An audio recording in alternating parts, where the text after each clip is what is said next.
Hola, soy María Clara Calle por Natalia Cabrera. Esto es Aquí América, el programa donde revisaremos en profundidad las historias y las noticias de nuestro continente.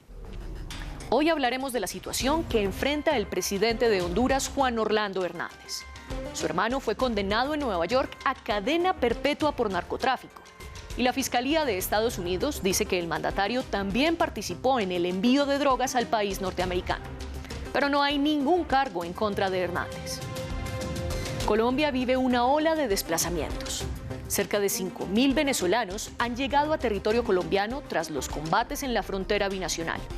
Esto mientras Colombia enfrenta un repunte de la violencia, que en los últimos días ha dejado más de 6.000 desplazados internos.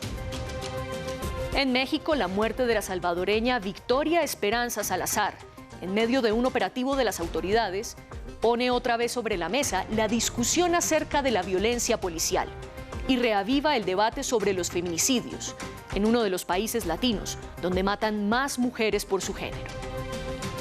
Y comencemos con Honduras.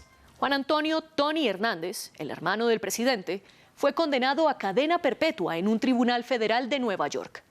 Tony fue sentenciado por haber traficado droga entre Honduras y Estados Unidos durante 12 años.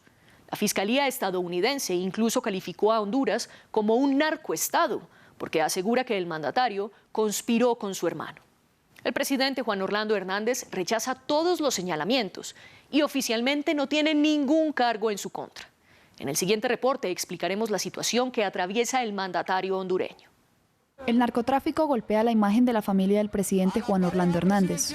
Su hermano, el excongresista Juan Antonio Tony Hernández, fue condenado en Nueva York a cadena perpetua tras comprobarse que durante 12 años estuvo involucrado en el tráfico de cocaína hacia Estados Unidos. Durante el juicio, la Fiscalía aseguró que Tony trabajó desde 2004 a 2016 con cárteles de Colombia, Honduras y México, todo con la protección de su hermano, el presidente hondureño. Al final, el juez respaldó esta postura. Kevin Castell sentenció que Tony Hernández traficó más de 185 toneladas de cocaína. Algunas de ellas iban marcadas con sus iniciales, TH. Pero para el presidente Juan Orlando Hernández todo es un montaje en contra de su hermano. Me resulta indignante, me resulta increíble que los testimonios falsos de asesinos confesos sean escuchados y valorados de esa forma.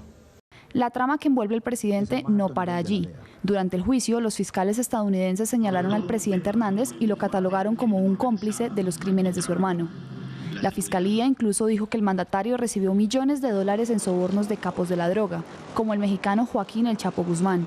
En el juicio contra Giovanni Fuentes, a quien la justicia condenó por narcotráfico, los fiscales señalaron que el mandatario hondureño era un socio de Fuentes. Uno de los testigos aseguró que tenía pruebas para mostrar que Juan Orlando Hernández recibía cargamentos de cocaína de Colombia, pero Hernández niega todos los señalamientos. Incluso dijo que tenía audios que probaban su inocencia. Según el presidente, la DEA infiltró la reunión de unos narcotraficantes en 2013, en la que decían que Hernández no iba a tratar con ellos.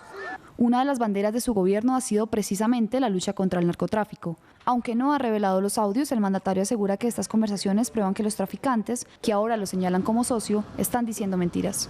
Ya no es posible negar o dudar que los narcos están dando falsos testimonios porque la verdad está documentada en forma de grabaciones secretas y fueron presentadas por la DEA en un juicio. Aunque los fiscales de Estados Unidos y varios narcotraficantes sostienen que el presidente hondureño está involucrado en el envío de la droga, la verdad es que Juan Orlando Hernández no tiene ningún proceso en su contra ni ha sido acusado formalmente. Otro de los grandes temas de Honduras es la caravana de migrantes que salió del país con la esperanza de llegar a Estados Unidos. Muchos de los cientos de hondureños que intentarán cruzar las fronteras son menores de edad. Una de las grandes preguntas en este tema es ¿qué está obligando a los niños y a las niñas a abandonar su país? El Observatorio de los Derechos de la Niñez de Casa Alianza Honduras dice que el control que ejercen los grupos armados en más de 500 barrios de las dos ciudades principales contribuye a que los menores dejen de ir a las escuelas. Según el observatorio, de los 3 millones de niños y adolescentes en todo el país que están en edad escolar, solo 800.000 tienen cobertura educativa y de esos, tan solo 350.000 aprobaron su año lectivo. Otros grandes motivos de la deserción escolar han sido el COVID-19 y la crisis económica que atraviesan miles de familias. Todos estos factores contribuyen a que cientos de menores de edad de Honduras quieran intentar un mejor futuro en Estados Unidos. La migración también golpea a la frontera entre Colombia y Venezuela. Miles de venezolanos llegaron a territorio colombiano desde el estado de Apure, después de más de una semana de enfrentamientos armados. Esto ocurrió al tiempo que Colombia atraviesa su propia crisis, con más de 6.000 desplazados internos por la violencia, en los departamentos de Nariño y Cauca, como lo explicamos en el siguiente reporte. La situación en la frontera colombo-venezolana está más tensa que nunca. Miles de venezolanos cruzaron el río Arauca, que divide a los dos países, para buscar un refugio en Colombia. Mientras, la Oficina de Asuntos Humanitarios de la ONU habla de casi 5.000 desplazados. La ONG Fundaredes sostiene que son más de 6.000. Pues no es usual, ¿no? Tenemos una situación anterior con el tema de migración, que es muy diferente al tema que está dando ahorita, que es de desplazamiento, ¿sí? De desplazamiento. Entonces, no es usual que en Venezuela suceda esto. El Ministerio de Defensa de Venezuela asegura que lo que ocurre en el estado de Apure desde el 21 de marzo es un enfrentamiento entre la Fuerza Armada Nacional Bolivariana y grupos irregulares armados colombianos. Pero los migrantes que llegaron a Colombia cuentan una historia muy distinta. Yo no me podía quedar porque lo están matando a uno, por lo menos a unos señores que quedaron, unos vecinos los mataron y les pusieron unos uniformes del ejército venezolano y los hicieron pasar por guerrilleros. Fundaredes ha hecho denuncias similares y agrega que también ha habido bombardeos en lugares donde viven civiles, mientras que Human Rights Watch dice tener quejas de posibles abusos por parte de la Fuerza de Seguridad venezolana. Pero el gobierno de Venezuela le achaca los problemas de seguridad a la violencia que se irradia desde Colombia. Paralelamente, al interior del territorio colombiano hubo por lo menos 6.000 desplazados más. En el municipio de Argelia, en el departamento del Cauca, cerca de 2.000 personas dejaron forzosamente sus hogares tras los enfrentamientos entre la guerrilla del Ejército de Liberación Nacional y las disidencias de las FARC, que se apartaron del proceso de paz. Además, ocurrió un hecho que no se veía hace años en Colombia.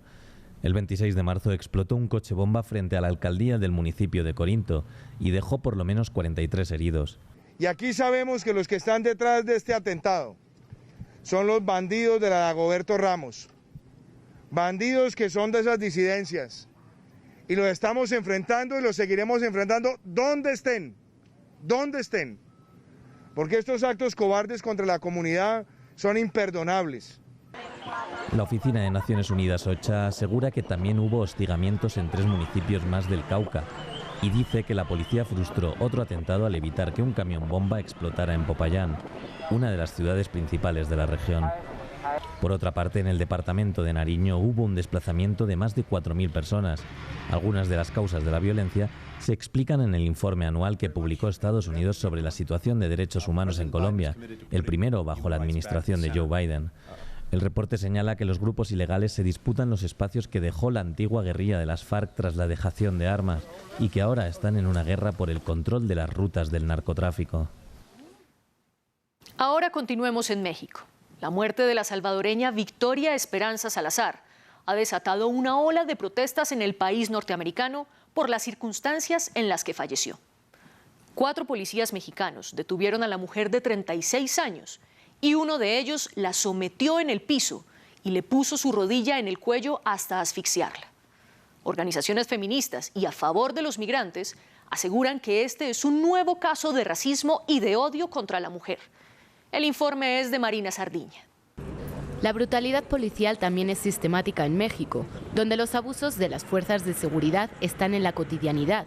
La indignación ha sacudido el país después de la violenta muerte de la refugiada salvadoreña Victoria Salazar bajo custodia policial. De brutalidad policial es una tendencia latinoamericana. Las fuerzas de seguridad, las mujeres sentimos que no nos protegen.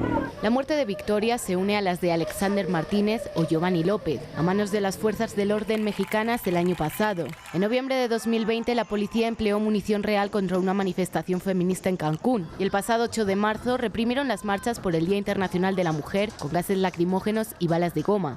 Los datos muestran el estructural deterioro de las instituciones de seguridad en el país. 7 de cada 10 personas detenidas sufrieron amenazas o agresiones por las autoridades durante su arresto, según una encuesta del Instituto Nacional de Estadística y Geografía realizada en 2016. una situación agravada para las mujeres, que frecuentemente sufren abusos sexuales. Las mexicanas reclaman al Estado una mejor protección frente a las múltiples violencias. Más de 140 mujeres han sido asesinadas en lo que va de año. La brutalidad policial implica el uso excesivo de la fuerza física y otro tipo de ataques que resultan innecesarios para contener ciertas acciones. Esto en ocasiones puede llevar a la muerte. Tal aspecto debe ser sancionado. Urgen medidas efectivas que lo eviten a futuro. Los críticos afirman que la solución del abuso por parte de los policías mexicanos no pasa por militarizar la seguridad pública, sino por la construcción de cuerpos policiales cuyo objetivo sea la prevención y no la represión, así como la mejora de las condiciones laborales y la aplicación de leyes efectivas para evitar la impunidad de quienes cometen los abusos. Ahora vamos al sur del continente.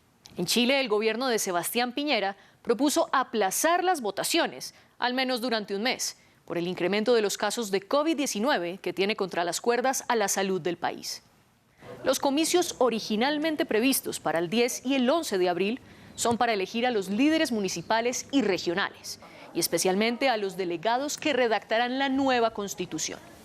Esta última votación es una de las más importantes, porque los chilenos elegirán entre más de 1.500 candidatos a las 155 personas que serán las encargadas de escribir la nueva Carta Magna del país. Así se cambiará la actual Constitución, que se escribió durante la dictadura de Augusto Pinochet.